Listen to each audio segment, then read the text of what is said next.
குட்டீஸோடு சேர்ந்து ஒரு ஸ்நாக்ஸ் செஞ்சு வீடியோ எடுத்து போடலான்னு பிளான் பண்ணால் அந்த வீடியோ ஃபுல்லாக நான் சிரிச்சிட்டே இருக்கிற மாதிரி தான் இருக்கும். அந்தளவுக்கு நான் செய்கிற ஒன்றுக்கும் பின்னாடி இருந்து தர்னிஷ் அவ்வளோ கவுண்டர் தந்துட்டுருப்பான். ஆனால் அதுவும் ஒரு ஜாலியாக ஒரு மாதிரி நல்லா தான் இருக்கும். இன்றைக்கி பானிபூரி செய்யலான்னு நினச்சோம்.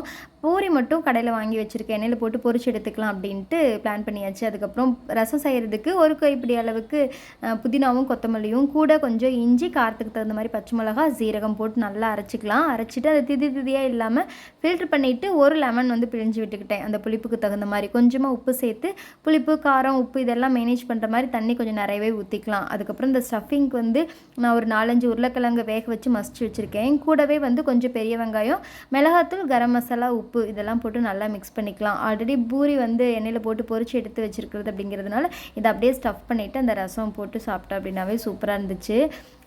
தமிழ்நாட்டில் பானிபூரி கிடைக்கிற அளவுக்கு கேரளாவில் நாங்கள் இருக்கிற ஏரியாவில் எனக்கு கிடைக்கவே கிடைக்காது. ஏதாச்சும் கோயில் விசேஷம் அப்படிங்கிறப்போ அங்கே இருக்கிற மாதிரி இருக்கும். மற்றபடி வந்து தெருவில் நம்ம ஊரில் இருக்குதுல்ல, அது மாதிரிலாம் இங்கே வந்து பானிபூரி இங்கே வந்து இல்லை. அதனால் எங்களுக்கு பானிபூரி கிரேவிங்ஸ் எப்போவுமே இருந்துகிட்டே தான் இருக்கும். சாப்பிட்ணும் அப்படிங்கிற மாதிரி தான் இருக்கும். ஊருக்குலாம் வந்தால் அந்த காளான் மசாலா இது எல்லாமே மறக்காமல் வாங்கி சாப்பிட்ருவோம். இங்கே வந்து அந்த காளான் மசாலா அந்த மாதிரி ஐட்டம்ஸ்லாம் கிடைக்கிறதே இல்லை. ஸோ அப்பப்போ இந்த மாதிரி வந்து செஞ்சு சாப்பிட்டுக்கிறது. நம்மளுக்கும் குட்டீஸ்களுக்கும் ஒரு விஷயம் மட்டும் மாறவே இல்லை. படிக்கிறியா, தூங்குறியா, படிக்கிறியா, அம்மாவுக்கு ஹெல்ப் பண்ணுறியா அப்படிங்கிறது கொஸ்டின் வச்சோம் அப்படின்னா ஆட்டோமேட்டிக்காக படிக்கிறத விட்டுட்டு நான் அம்மாவுக்கு ஹெல்ப் பண்ணுறேன் அப்படின்ட்டு தான் வந்துடுவாங்க. உங்கள் வீட்டில் எப்படின்ட்டு சொல்லுங்கள். நெக்ஸ்ட் வேறு ஒரு விளாக்ல பார்க்கலாம். தேங்க்யூ.